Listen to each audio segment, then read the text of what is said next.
Hi, everybody. My name is Yuya Ando. I'm the president of Cradle North America. We were acquired by MSC about 8 months ago. I am very excited to be part of MSC to provide more realistic simulations by coupling Cradle's CFD product with MSC products. Just to briefly let you know, Cradle started in Japan in 1984 and has been developing computational fluid dynamics software since then. We are probably the third oldest CFD company in the world. We have a few different CFD packages, but today's presentation and the simulations that are used in this presentation, they are all coming from the software called SC Tetra. By the way, I will use CFD in short for computational fluid dynamics. Please keep that in mind because I'm going to use CFD a lot. So let's get started. I will start with a brief introduction about the background with regarding to CFD in pump design and about SC Tetra. Then I will introduce different simulation approaches, advanced physics related to pumps, case studies, and I will show you a quick demonstration. We will have a Q&A session at the end. When we look at the trend of CFD usage over last, especially 15 years or so, we observe an exponential growth of the CFD usage, especially users' needs for the pump. So I'm talking about pump manufacturers' users. So those needs, such as smaller size, better efficiency, and cheaper cost, those needs pushes the industry to seek a better design tool and the processes. CFD is becoming one of the indispensable tools to help the manufacturers to meet their clients' challenging needs. Design performance forecast in early design phase. Apparently, engineers want to predict the performance of the design ahead of time. Traditionally, prototyping and physical testing only came after detailed design, so that engineers could not really test many design ideas they had at the early phases. But CFD started to enable design engineers to virtually test those designs ahead of time, and then especially you can do that without prototyping, meaning that you can save the cost. Visualization and deeper understanding of fluid behavior. As you are aware, the flow mechanism in a pump is very, very complex. Many attempts have been made to visualize such flow in experiments so that you can understand flow mechanisms. But those experiments could be quite costly, and there is some limitation to how much you can visualize. One of the advantages of CFD is that you can visualize the physical quantities much easier in 2D and in 3D, and with more deeper perspectives. That helps engineers to gain more understanding of what is happening within their pump system. Number 3, adding more physics for high fidelity prediction. Another reason for the exponential growth of CFD usage is that pump manufacturers who have been using CFD started to apply more advanced physics in addition to just simply increasing the number of simulations. Some of the physics demand much more computation time than other simulations. But a lot of pump manufacturers see the benefits of using such advanced simulations and have been increasing the CFD usage. But as a result, those companies have been achieving cost reduction by minimizing the number of prototyping, shorter development time, and better quality and reliability of the pumps. If you are not using CFD or not fully applying CFD yet, you might gain a significant edge in your R&D work. So I hope this webinar will be helpful for you to determine if your company could benefit from using CFD. Now, I want to briefly introduce you about CFD software SC Tetra. On the contrary to the notion that CFD has been difficult and time-consuming, we felt that it is our mission to provide a practical CFD tool to our clients. So we focused on three pillars, well, we still focus on three pillars when we come to the development of the software that are easy, fast, and accurate at the same time, so that ordinary engineer can use it with the confidence. In 1997, we have released first version of SC Tetra, and probably this was the first commercial CFD software based on Windows and providing all the necessary tools as an all-in-one package. Since 1997, we were serving to various industries and awarded by several organizations.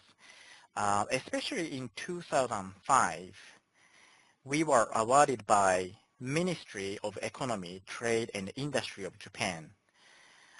So that means Japanese government recognized our tremendous contribution to Japanese manufacturing. So we are very happy and honored about this prize. Fast forwarding to 2017, SC Tetra is currently consisted of preprocessor, solver, post-processor, optimization program, and various tools to couple with other software. So you see the animation of aerodynamics predictions of a car on your right bottom. So this post-processor or post-processing is done within our software.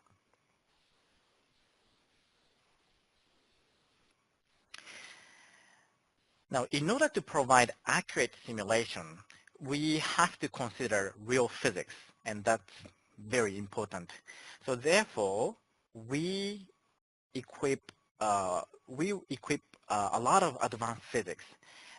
You see the list of functions here, and I'm not going to cover all of them.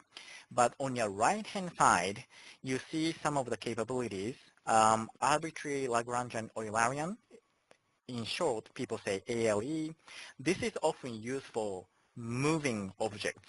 So especially in pump applications where rotors are moving, this ALE is often used. Overset mesh is another technology to handle motion of an object. Specified and induced motions, so all of these are motion-related capabilities. When it comes to physics, non-Newtonian fluid, cavitation, erosion predictions, those are pretty important functions that a lot of engineers started to use nowadays. Now, let me get into simulation approaches. You see three approaches here: sliding mesh, it also considers overset mesh, and this kind of method requires transient simulation, meaning that actually an object is moving, so it's in a transient manner. Number two, multiple reference frame, it's a steady state simulation. Well, usually steady state simulation is so much shorter in computation. Again, number three, mixing plane, it's a steady state simulation. So number two and number three, computations are significantly lower than sliding mesh, which is a transient simulation. So I will introduce what they are and benefits and challenges of those methods without using too much technical terms. I think it's easier to show you rather than explaining a lot of terms. Let me play this animation. I'm sorry, this is not a pump, it's a fan, but it's an excellent animation to show the motion of the mesh. So what you are seeing here is that, let me use the pointer. So there is, we call it Sirocco fan. Sometimes people call it as a squirrel fan. Anyway, those blades or rotors are rotating. And how we handle this rotation in the simulation is that we create mesh around those rotors, and that is moving. So you can see that mesh is rotating. And the casing side, there is a stationary mesh. And those meshes are right next to each other. And this is how we are simulating. Now, benefit of using sliding mesh is that it actually accounts for real physics of motions. So we can account for transient behavior of the flow. Now, the drawback is that computation time is quite large. And I'm going to talk about that later on. Now, let's move on to sliding mesh plus overset mesh. Again, it is a transient simulation, meaning that it takes long time. Now, this is a cylinder in an engine where a valve is moving up and down, so the fluid region is being closed and being opened. To handle this, first of all, there is a mesh surrounding a valve. You see in a red mesh. I hope you noticed the difference between previous animation and this animation. This red mesh is actually moving on top of the blue mesh. Blue mesh is the stationary mesh. So that's why this technology is called overset mesh. So two sets of the meshes are on top of each other, or one mesh is at least on top of the other. And as it moves, the values such as velocities and pressures are imposed to another. So this method is called overset. This specific method is very effective for positive displacement pumps. Now, actually, without this capability, it's almost impossible to simulate. So if you are developing or designing positive displacement pumps, know that you have to use this overset mesh, at least within our software. And I want to show some examples of using sliding mesh plus overset mesh. Starting from your left up, it's a gerotor. To your right, gear pump. On your left, it's a reciprocating kind of piston type. It's more like a compressor, but sometimes people call it as a pump as well. To your right bottom, it's a diaphragm pump. So as the diaphragm moves in conjunction with the two ball valves are acting as a check valve. It's not moving right now. Yeah, it's moving. So diaphragm pump allows the flow to move in just one direction because of check valves. So these are the examples of positive displacement pumps. Now let me move to the second approach called multiple reference frame.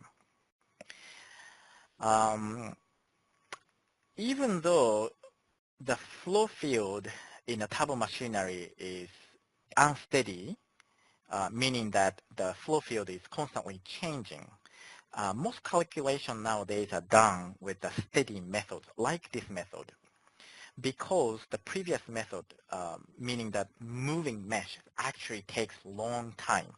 So people prefer to use this method because it's the steady state simulation. So in this method, the rotor is kept at the fixed position. So you see the image on your left-hand side at the bottom. Since it does not move, sometimes it is called as a frozen rotor. The governing equations are solved for the rotor in a rotating reference frame, while the governing equations for the stator are solved in a absolute reference frame. And those are kind of coupled between the boundary. and the continuity of velocity components and pressure is imposed at the boundary. So again, it's a steady state simulation. Now the drawback is that it's not capturing the transient behavior, and there's one more disadvantage. The flow field is dependent on the relative position of the impeller. Let me play this animation. So this centrifugal pump is consisted of a rotor that has 6 blades. So each blade is like 60 degrees apart. Now, even though I am moving those rotors, it is not to simulate. It is just to show you the relative locations of the blades relative location of the blades to the casing. And what I tried here is that I performed 6 different steady state simulations depending on the location of the blade. So depending on where you place the blade, the head you can predict with the simulation could be slightly different.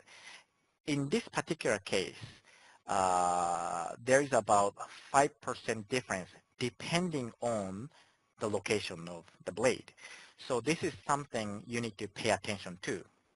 But again, computation speed is computation time is much less than the sliding mesh.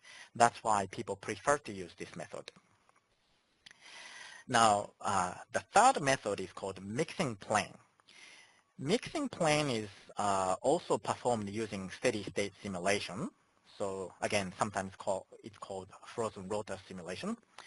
So again, the advantage is that the computation cost is much lower.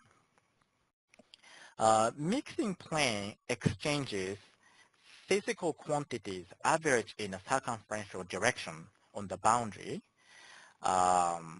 In principle, the result is independent of the relative position of the impeller or the casing.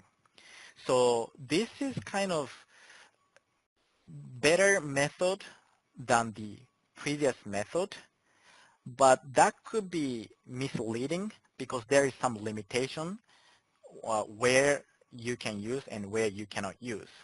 But if this method is applicable in your application, yes, this can compensate for the drawback that previous method has. Now, this image or this illustrates the exchange of the average variables between the rotor and the volute. And this is an image showing the streamlines from the simulated result.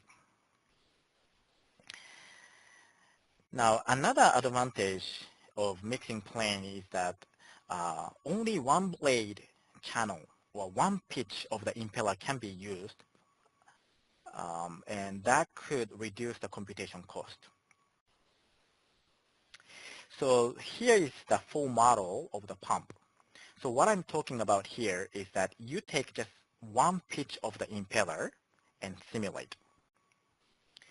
So this is one of the advantages of mixing plane. So by using this method, you can further reduce the computation cost comparing to the previous method, multiple reference frame. And here is another example. Now in this case, it's even better. The flow comes from the top center. Oh, let me use this pointer. The flow comes from the top center pipe. Flow goes through the impeller consisted of 6 blades.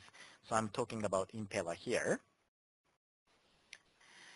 Now, when it goes through the stator side, it's consisted of 11 blades. 11 blades here. As you can see, the angles of one pitch between the impeller and the stator are different, but still this mixing plane can be used. So this is another advantage of mixing plane. And warning or the limitation. The mixing plane must be set on a location where upstream and downstream region can be clearly distinguished, meaning that there is no recirculation across the plane. If you have a recirculation or reverse flow across the plane, then the accuracy of the simulation is degraded. So this is something you need to be very careful with. But as long as you can have this mixing plane where no reverse flow is happening, then this method is very efficient. So just to summarize about simulation approaches, we talked about sliding mesh, multiple reference frame, mixing plane. Now let me talk about the cost.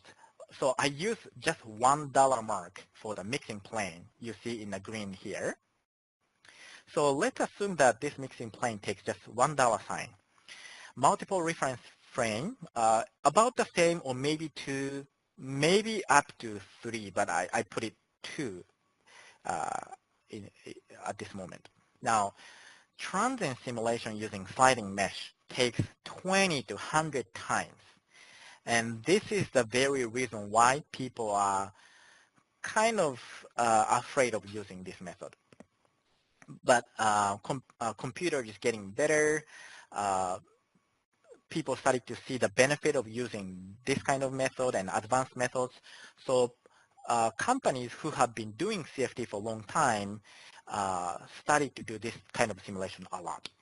Now, to give you a little bit more realistic numbers, using 8 parallel processing and using this multiple reference frame, it is common to simulate somewhere between 30 minutes to a couple of hours. So if you use the same kind of mesh and apply that for sliding mesh, it could be a day to a couple of days simulations. So that's what we are talking about. Now let's move on to advanced physics related to pumps. In this webinar, I like to cover 3 things: non-Newtonian fluid, cavitation, and erosion prediction.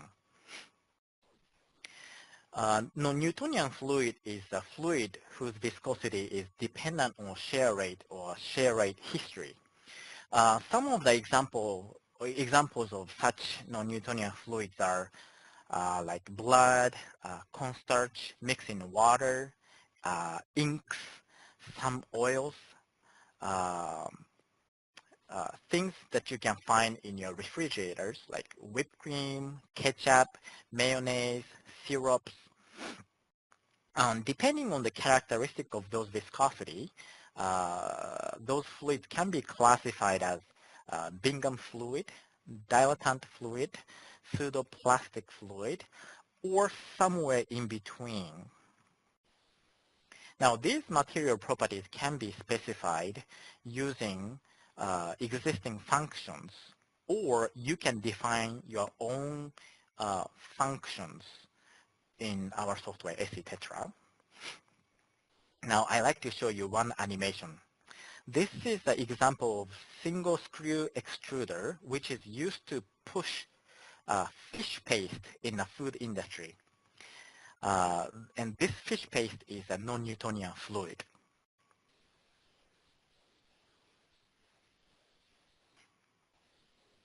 Now, this is the interesting part. So this is the fish paste. You see how highly viscous paste here. So combining non-Newtonian property of the fluid and sliding mesh plus overset mesh, this kind of simulation can be done. Now let's move on to cavitation. Cavitation is the formation of the bubbles when the pressure acting on the fluid goes below saturated vapor pressure. You know what, let's move on because it's easier to show. I have an example here, ship propeller cavitation analysis.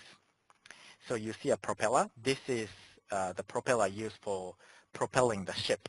When it rotates really fast, it starts creating the cavity. And the cavitation is actually very bad because it causes vibration, noise, and of course it degrades the performance of the pump. So understanding where and how the cavitation is happening could help improving the design of the pump or pump blades. So this particular propeller that you see, again, this is used for the ship propeller, but because we have a great validation case, so I want to show you here. The dimension that you see at the bottom, this is exactly the same as a water tunnel test. And next page, you will see an animation, or actually video clip. This is the comparison between the water tunnel test on your left and the simulation results on your right. So again, the propeller rotates really fast, and that creates the cavitation or air bubbles.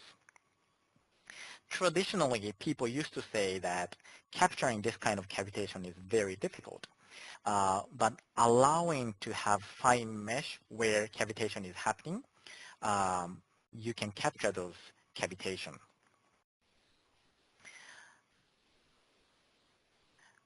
Now, right above the animation or the video clip, there is KT, it's a thrust coefficient. That is to characterize the performance of the pump. Experimental results shows 0.3725, and our simulation results showed 0.375. So it agreed very well with the experiment.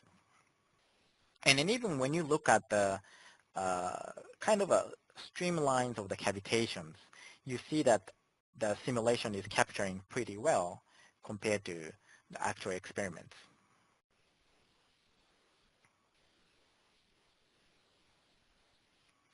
Now let's move to erosion predictions.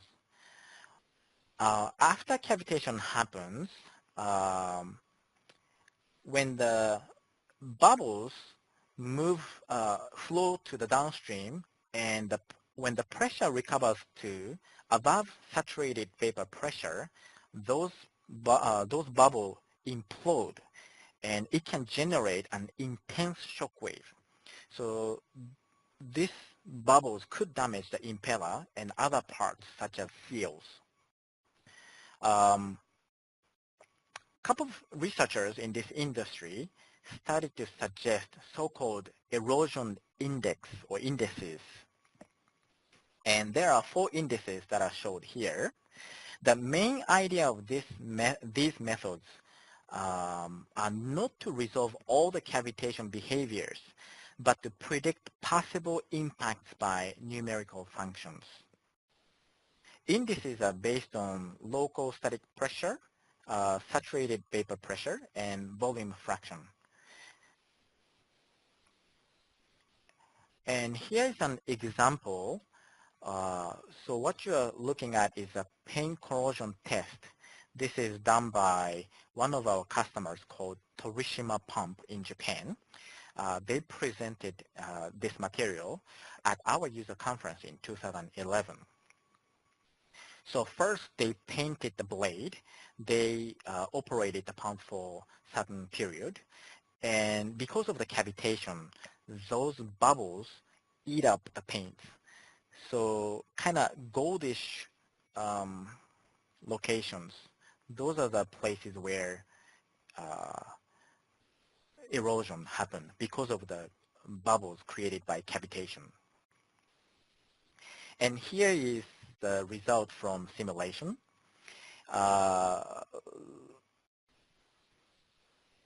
This presenter, actually he used all of those 4 indices, and one of the indices, index 2, which he was using, and I think he was putting more emphasis on index 2, seems to agree with the experiment pretty well. So he concluded that using these erosion indices, he can predict where erosions are happening. So hopefully these advanced physics would help engineers to design the pump better.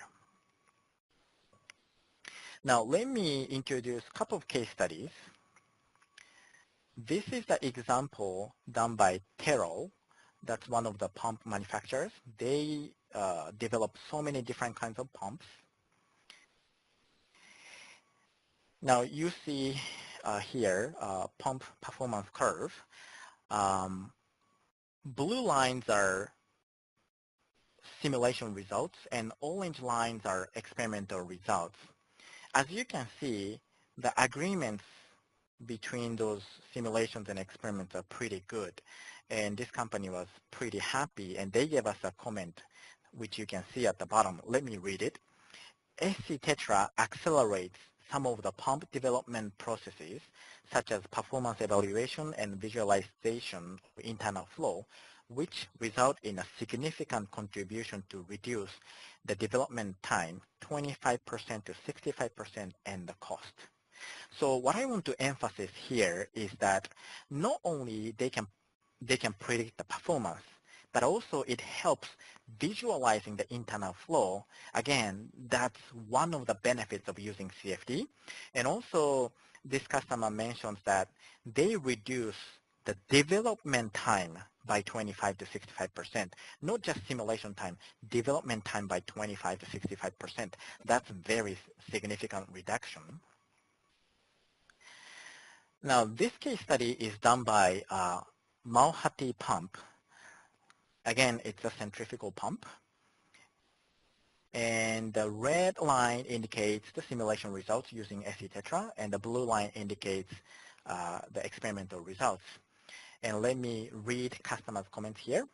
CFD analysis can be very effective for providing insight about the flow's behavior inside the pump. The pump's calculated pressure versus flow curve agrees well with the experimental values. This has helped us understand the overall tendency of the pump performance. So again, not only the performance of the pump itself, visualizing inside, that's very key to really optimize the design. Now this case study is a mixed flow pump by a company called Torishima.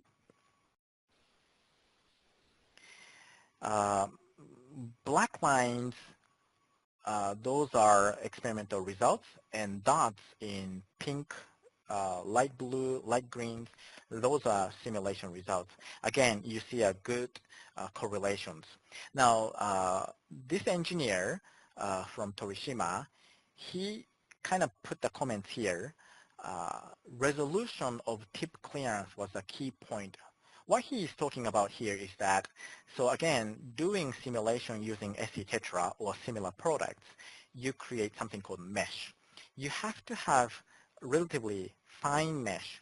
So he says that as a resolution. You want to have enough resolution at the tip clearance so that you can have a good result. So that's one of the know-how he was willing to share. So if you start using our software, we can give you a lot of advices because we have been working with a lot of customers. We have been dealing with so many different applications. So we can give you a lot of tips. This is another example by Torishima again. Now in this case, cavitation was considered. The more physics you study to apply, it becomes more challenging. But as you can see here, black line indicates the experimental results. Dots in black, red, and blue, those are from simulation results. So hopefully by now, you started to have a little confidence in simulation. Now, I'd like to show you a demonstration, but this is not to really teach you how to use the software. I want you to have a feeling of what kind of things you need to do in the software. So that's the main purpose. This video is going to be about 6 minutes, so hopefully you bear with me. So instead of doing the live demonstration, I recorded it. So that's why I know that it's going to be 6 minutes.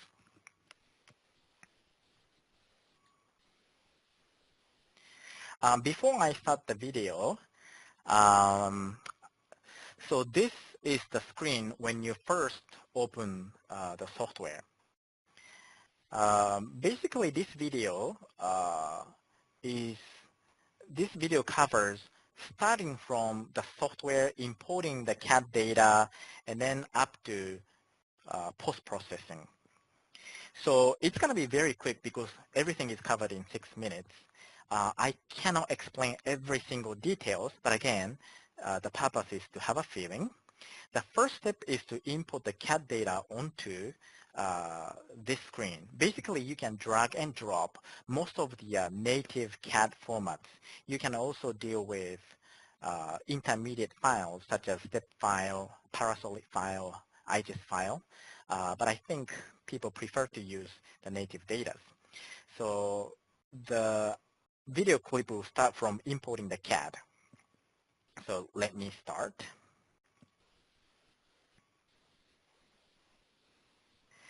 So the pump geometry is then cleaned and converted into SC Tetra's native format. SC Tetra finds 3 closed volumes in this geometry.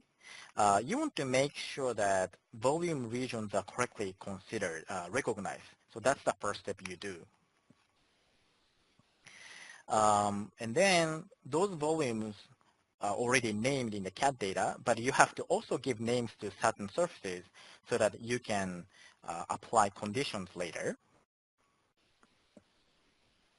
So right now, surfaces are chosen and the names are given. I think it says inlet, now it's outlet. There are various ways to specify a surface or surfaces. But the point here is that you choose a surface or surfaces and give names so that you can apply the conditions to those surfaces later.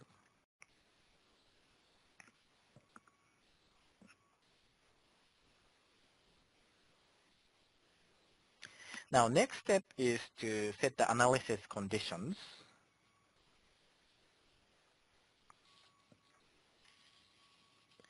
So here, moving element function is turned on, and the turbulence model called SSTK omega model is selected. Steady state simulation. The fluid set to incompressible water at 20 degrees centigrade.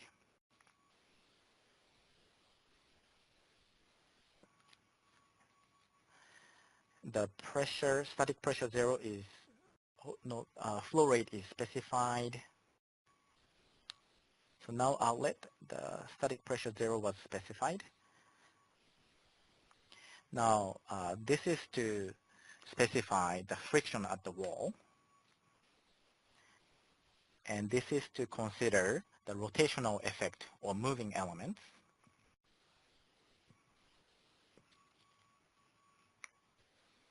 Here, actual rotational effect is specified. We can handle all kinds of motions. Here, its rotation is chosen, 10,000 RPM. And you specify the center of rotation. And the file names are specified here.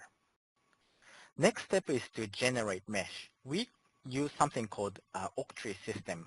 First, you can specify minimum and maximum mesh size. Next, you can specify specific sizes to the walls or to the volume that you specified or registered. So by specifying those sizes and click OK, then you have this cuvoids, or we call it octants. And you can further control the resolution by changing those cuvoids. Now it is specifying so-called prism layers, which is to improve the accuracy. You can specify the number of layers. You can specify where to insert. You can specify the rate of thickness. You can specify how many layers you are going to insert. Now the mesh is created. It will take a couple minutes, but it's omitted here. You can see the mesh inside.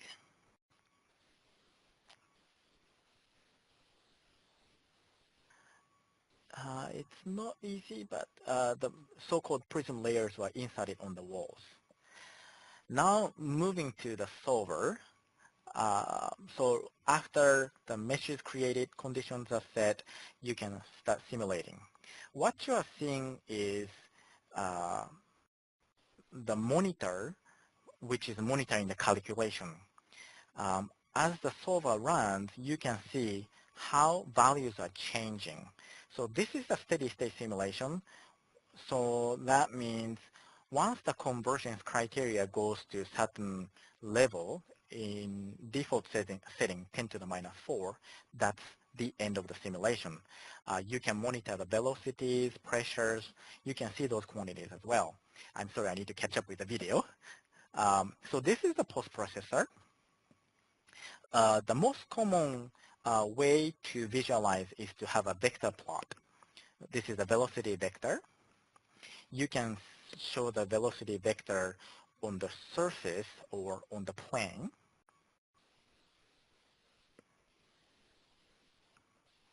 And you can drag this plane with your mouse.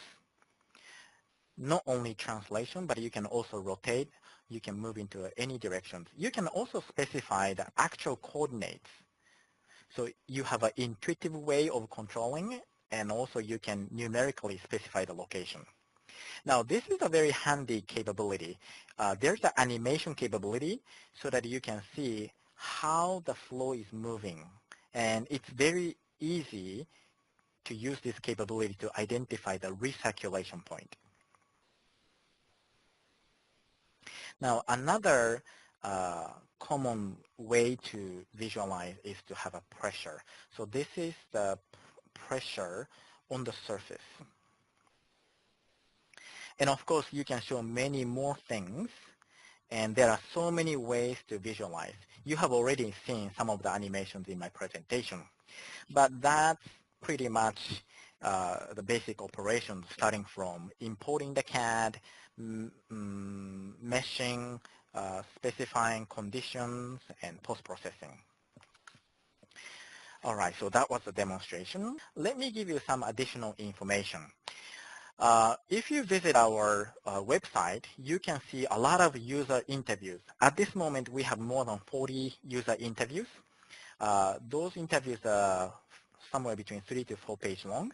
And we have more than 50 case studies. It's just one page, so it's very easy to read it. If you're interested in more information, we have application example page. We have CFD glossary where you can find a lot of terminologies. And we have articles about basics of CFD, multi-phase, turbulence models. So if you want to learn any of those stuff, you can visit those websites. We have on-demand webinars. Currently, we have more than 20 webinars. So if you're interested in watching those webinars, you can go there and register. So that concludes my presentation. Thank you very much for your attention. I'm sure you have a lot of questions. So if you have questions, please feel free to ask right now, or you can contact me later. But thank you very much.